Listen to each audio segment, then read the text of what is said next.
तैराकी, मौत का दर्द। नमस्कार मित्रों, ज्ञान गंगा चैनल के हिंदी कहानियों में आप सभी का स्वागत है। मैं वंदना श्रीवास्तव आज आप सबके समक्ष फिर एक इमोशनल तथा प्रेरणादायक कहानी लेकर उपस्थित हुई हूँ। दोस्तों, कहानी को अंत तक अवश्य सुनिएगा। आशा करती हूँ कि आप सभी को मेरी यह कहानी अवश्य पसंद आएगी।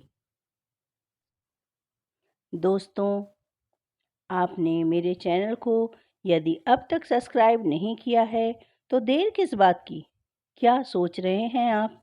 चलिए ना, जल्दी से कर दीजिए ना सब्सक्राइब। अच्छा, तो लीजिए प्रारंभ करती हूँ आज की कहानी। रवि और राज, दो सगे भाई, एक दूसरे के दिल की धड़कन थे।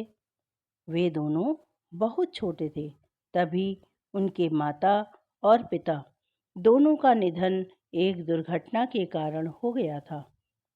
उस हादसे ने उनके जीवन को एक ऐसा मोड़ दिया था जहां से उनके जीवन में कई सारी कठिनाइयां शुरू हो गई। उनकी देखभाल के लिए उनके दादू और दादी ने जिम्मेदारी उठाई और अब वे एक छोटे से गांव में रहते थे। दोनों भाई एक दूसरे से अत्यधिक प्यार करते थे।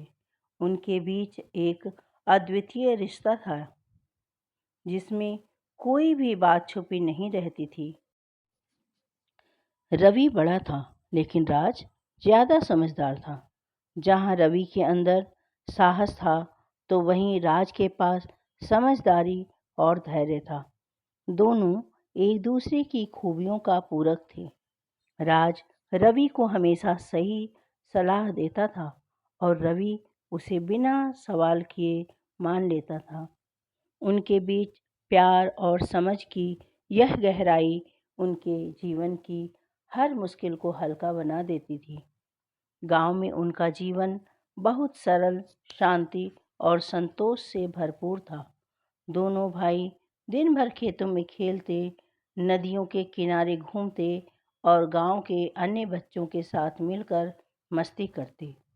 गांव के लोग भी उन्हें बहुत प्यार करते थे क्योंकि वे दोनों बहुत मददगार और समझदार बच्चे थे।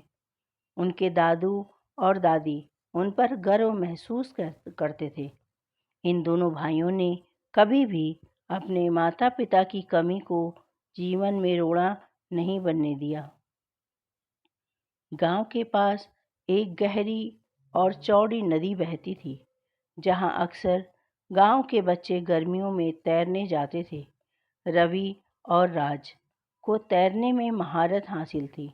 वे दोनों नदी के गहरे पानी में बिना किसी डर के तैर सकते थे। उनके लिए यह पानी का खेल एक तरह का रोमांच था जो उन्हें आज़ादी और खुशी की अनुभूति देता था। एक दिन रवि और राज हमेशा की तरह नदी की ओर गए। यह उनका पसंदीदा समय था। दोनों भाई जब भी नदी के पास होते तो उनकी खुशियां दोगुनी हो जाती। उस दिन वे नदी की शीतल हवा का आनंद ले रहे थे और पानी में गोते लगा रहे थे। सूरज अपनी तेज किरणें बिखेर रहा था और आसमान नीला था। दोनों भाइयों को ऐसा महसूस हो रहा था जैसे सारी दुनिया उनके खेल का मैदान हो। राज को तैरना बेहद पसंद था। वह अक्सर रवि से मजाक में कहता, भैया, अगर हम मछलियाँ होते तो कितना अच्छा होता। हमें पानी में खेलने के लिए बाहर नहीं आना पड़ता। रवि यह सुनकर जोर से हंसता और कहता, हाँ हाँ, पर मछलियों की ज़िंदगी में ना हमारी जैसी आज़ादी नहीं होती है, न मस्ती होती है। हमें अपने पैरों पर खड़ा रहना अच्छा लगता है ना।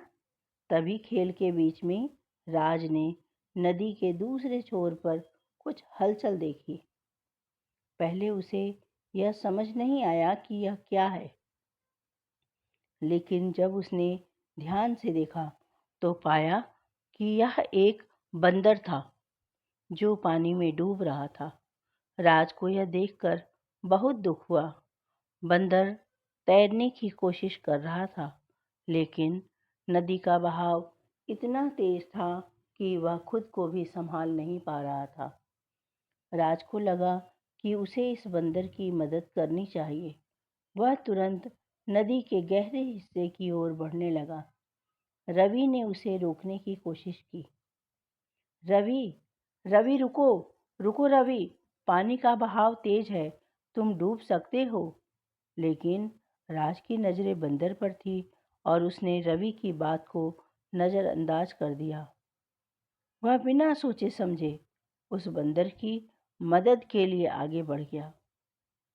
जैसे ही राज पानी के गहरे हिस्से में पहुंचा, उसे महसूस हुआ कि पानी का बहाव उसकी उम्मीद से कहीं ज्यादा तेज है। वह अब खुद को संभाल नहीं पा रहा था। बंदर तक पहुंचने की कोशिश करते हुए वह खुद डूबने लगा। उसकी सांसें तेज हो गई और अब वह रवि को मदद के लिए पुकारने लगा। रवि भैया, रवि भैया मदद करो, मैं डूब रहा हूँ। उसकी आवाज में डर और असहायता थी। रवि ने तुरंत अपनी सारी शक्ति जुटाकर अपने भाई की ओर तैरना शुरू किया।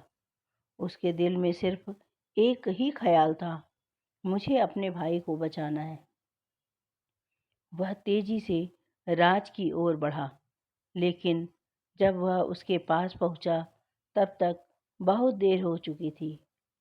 राज की सांसें धीमी हो रही थी और वह पूरी तरह से पानी में डूबने लगा। रवि ने उसे अपने हाथों से पकड़ने की कोशिश की, लेकिन उसका शरीर ठंडा हो चुका था। उसने आखिरी बार अपने भाई का नाम पुकारा, लेकिन कोई जवाब नहीं मिला। रवि का दिल टूट गया। वह रोते हुए अपने भाई के निर्जीव शरीर को पकड़कर किनारे तक लाया। उसकी आंखों में आंसू थे और उसका दिल बहुत भारी हो रहा था। उसे समझ ही नहीं आ रहा था कि ऐसा क्यों हो गया। उसने तो बस अपने भाई को बचाने की कोशिश की थी, लेकिन अब उसका प्यारा भाई उसके सामने नहीं था। घर पहुंचकर जब रवि ने अपने दादू और दादी को यह दर्दनाक खबर दी, तो वे शोक में डूब गए। उनकी आंखों से आंसू बहने लगे और वे रोते रोते बेहोश हो गए। गांव के लोग भी इस घटना से सदमे में थे। राज जैसा समझदार और प्यारा बच्चा अब इस दुनिया में नहीं था। रवि के दिल पर इस हादसे का गहरा असर पड़ा। उसने अपने भाई को खो दिया था और वह खुद को इस बात के लिए जिम्मेदार मानने लगा कि उसकी आंखों के सामने बार बार वह दृश्य घूम रहा था जब राज ने उसे मदद के लिए पुकारा था और वह उसे बचा नहीं पाया था। वह दिन और रात अपने आप को दोषी ठहराता रहा, लेकिन रवि के अंदर एक आग जल रही थी, अपने भाई की कुर्बानी को व्यर्थ न जाने देने की। वह जानता था कि राज की मौत एक गलती थी, लेकिन उसने यह भी महसूस किया कि उसे अब आगे बढ़ना होगा। अपने भाई की याद में रवि ने गांव के बच्चों को तैरने की ट्रेनिंग देना शुरू किया, ताकि ऐसी कोई दुर्घटना न हो। उसने यह निर्णय लिया कि वह दूसरों की मदद करेगा, ताकि कोई और बच्चा अपने भाई या बहन को न खोए। रवि के जीवन का सबसे बड़ा सदमा उस दिन आया था जब उसने अपने छोटे भाई राज को अपनी आंखों के सामने पानी में खोते हुए देखा था। उसने अपनी पूरी कोशिश की थी, लेकिन कुछ भी काम नहीं आया। उसकी चीखें, उसका दर्द और वह बेबस पल सब कुछ रवि के दिल में एक गहरी छाप छोड़ गए थे। अब वह अकेला था। राज, जिसे उसने कभी खुद से दूर नहीं होने दिया था, अब हमेशा के लिए चला गया था। रवि के लिए उस दिन के बाद की रातें नर्क जैसी हो गई। हर बार जब वह आंखें बंद करता, उसे वही दृश्य दिखाई देता। राज का डूबता हुआ चेहरा, उसकी मदद के लिए पुकार, और अंत में उसकी खामोशी। वह हर रात बेचैन होकर उठता, रोता और खुद को दोषी मानता। उसे लगता था कि अगर वह थोड़ा और तेज तैरा होता, अगर उसने पहले राज को रोकने की कोशिश की होती, तो शायद वह उसे बचा सकता था। रवि की आत्मग्लानि की कोई सीमा नहीं थी। उसने खुद को अपने भाई की मौत के लिए जिम्मेदार मान लिया। हर दिन उसके दिल में यह सवाल उठता कि क्यों उसने अपने भाई को जाने दिया? क्यों वह उसे नहीं बचा पाया? रवि ने खुद से बातचीत करनी बंद कर दी। उसके अंदर एक खालीपन घर कर गया था, जो किसी भी तरह से भरने का नाम नहीं ले रहा था। रवि के दादू और दादी भी इस हादसे से पूरी तरह टूट चुके थे। राज उनका सबसे प्यारा पोता था, और अब उसकी कमी ने उनके जीवन में गहरा शून्य पैदा कर दिया था। उन्होंने कभी नहीं सोचा कि वे अपने पोते को खो देंगे। उनका शरीर कमज़ोर पड़ चुका था, और उनकी आंखों से आंसू थमने का नाम नहीं ले रहे थे। दादी तो कई बार रोते रोते बेसुध हो जाती, और दादू चुपचाप किसी कोने में बैठकर अपनी बेबसी का सामना करते रहते। रवि को देखकर उनके दिल में और भी ज़्यादा दर्द होता। रवि भी अब किसी और से ज़्यादा बात नहीं करता था। वह चुपचाप अपने कमरे में बैठा रहता था। अक्सर राज की पुरानी तस्वीरें और खिलौने देखकर अपने आप में खो जाता। हर चीज़ उसे उसकी याद दिलाती। राज के हंसते चेहरे की, उसके शरारतों की, और उन खेलों की जो वे उसके साथ खेला करते थे। गांव के लोग भी इस घटना से बहुत दुखी थे। रवि और राज दोनों गांव के सबसे प्यारे बच्चे थे, और सभी उन्हें बहुत मानते थे। जब गांव के लोगों ने सुना कि राज अब नहीं रहा, तो पूरे गांव में शोक का माहौल फैल गया। कई लोग रवि के घर आए, उसके दादू और दादी को सहारा देने की कोशिश की, लेकिन कोई भी उन दिलों के घाव भरने में सक्षम नहीं था जो इस हादसे ने किए थे।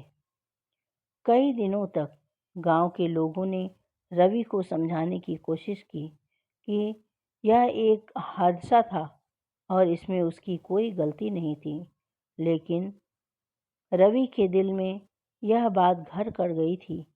उसने अपने भाई को खो दिया है, और वह उसे बचाने में नाकामयाब रहा है। वह हर दिन खुद को और अपने परिवार को टूटते हुए देख रहा था, और यह उसका दिल और भी ज़्यादा तोड़ देता था। समय धीरे धीरे बीतता गया, लेकिन रवि के दिल का दर्द कम नहीं हो रहा था। हर दिन उसे राज की याद दिलाती, और वह सोचता कि अगर राज यहाँ होता तो हम क्या कर रहे होते। वे साथ खेलते, नदी के किनारे बैठकर बातें करते, और एक दूसरे के साथ अपनी ज़िंदगी की छोटी छोटी खुशियाँ बांटते। रवि को सबसे ज़्यादा तकलीफ़ तब होती जब वह बच्चों को नदी के किनारे तैरते हुए देखता। उसे याद आता कि कैसे वह और राज भी हर रोज़ उस नदी में तैरा करते थे। अब वह नदी उसके लिए एक खौफनाक याद बन चुकी थी। वह वहाँ नहीं जाना चाहता था, लेकिन हर बार जब वह नदी के पास से गुजरता तो उसे अपने भाई की आवाज़ सुनाई देती, जो उसे बचाने के लिए पुकार रहा था। राज की यादें रवि के जीवन का हिस्सा बन गई थीं। वह हर छोटी से छोटी चीज़ में उसे खोजता, चाहे वह उसका बिस्तर हो, उसकी किताबें या फिर उसकी तैराकी का सामान। रवि को लगता था कि राज कहीं न कहीं उसके पास ही है। उसने अपने भाई की तस्वीर अपने कमरे में रखी थी और हर दिन उसे देखकर वह उससे बात करता, मानो राज अभी भी वहीं हो। रवि ने यह सोच लिया था कि वह कभी इस दुख से बाहर नहीं निकल सकेगा। वह जानता था कि राज की कमी कभी पूरे नहीं हो सकेगी और यह सोच उसे और भी ज़्यादा दर्द देती। उसने अपना दिल इस कदर बंद कर लिया था कि किसी से भी बात करना बंद कर दिया था। उसकी ज़िंदगी अब सिर्फ रवि की यादों और उसकी मौत के दर्द में ही सिमट गई थी। फिर एक दिन रवि के दादू ने उससे बात की। उन्होंने देखा कि रवि किस कदर टूट चुका है और उन्हें यह चिंता सताने लगी कि कहीं रवि भी इस गहरे दुख में डूबकर अपनी ज़िंदगी बर्बाद न कर ले। उन्होंने रवि से कहा, बेटा, राज हमें छोड़कर चला गया, लेकिन उसकी यादें हमारे साथ हैं। अगर वह यहाँ होता तो वह भी यही चाहता कि तुम अपनी ज़िंदगी में आगे बढ़ो। उसने अपनी जान दी, लेकिन तुम्हें जीने का हक दिया। रवि को यह बातें सुनकर थोड़ा अजीब लगा। उसे समझ नहीं आ रहा था कि वह कैसे आगे बढ़े, लेकिन उसके दादू की बातों ने उसके दिल में कहीं गहराई से असर किया।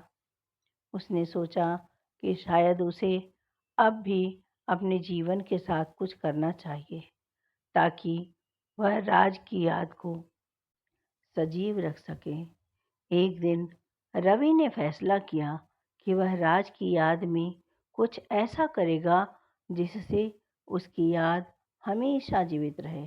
उसने सोचा कि अगर वह तैराकी की ट्रेनिंग देकर बच्चों को सिखाए तो शायद वह उन सभी बच्चों की सुरक्षा कर सके और उन्हें वही गलती करने से बचा सके जो राज ने की थी।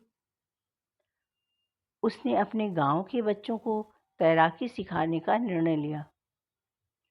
रवि ने सबसे पहले अपने दोस्तों और गांव के बच्चों को इकट्ठा किया और उन्हें समझाया कि तैराकी एक महत्वपूर्ण कौशल है, लेकिन साथ ही नदी के खतरों से भी उन्हें अवगत होना चाहिए।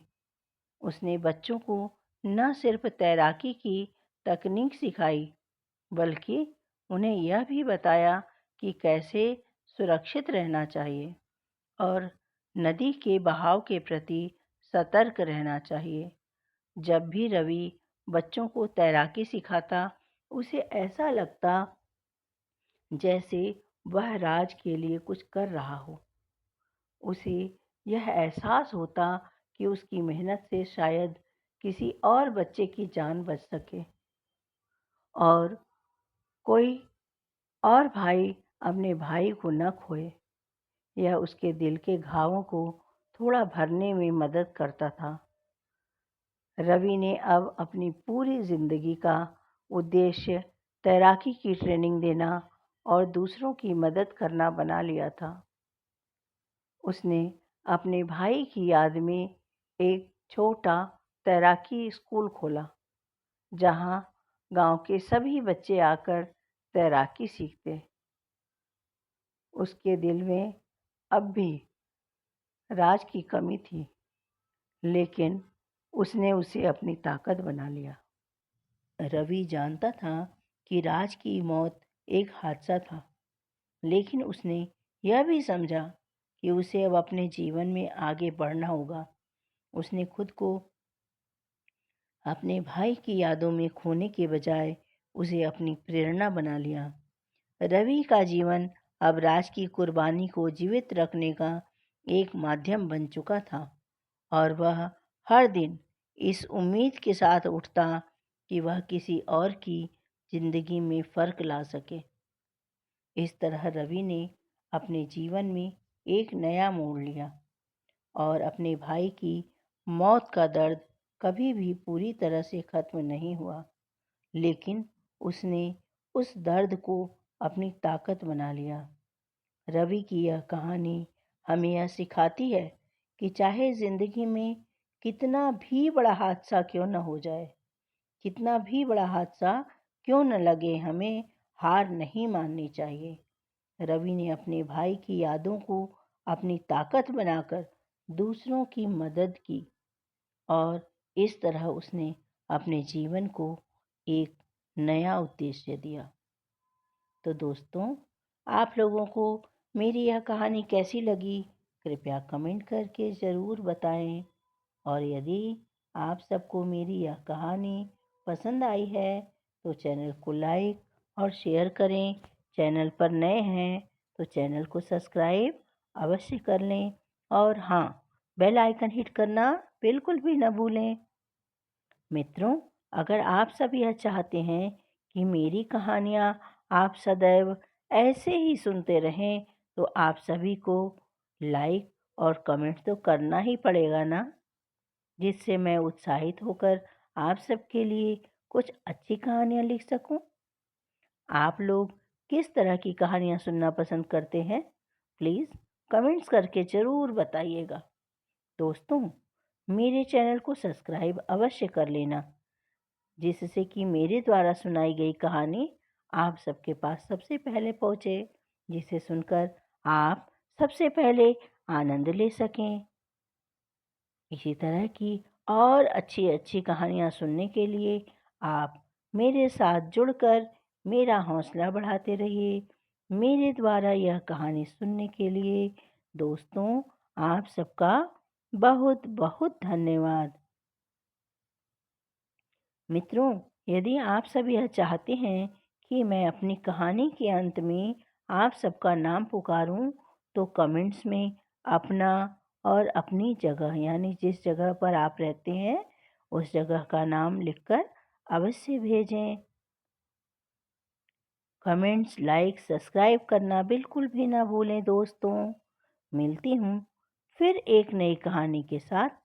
तब तक के लिए अपनी इस दोस्त वंदना श्रीवास्तव को आज्ञा दीजिए। बाय बाय दोस्तों।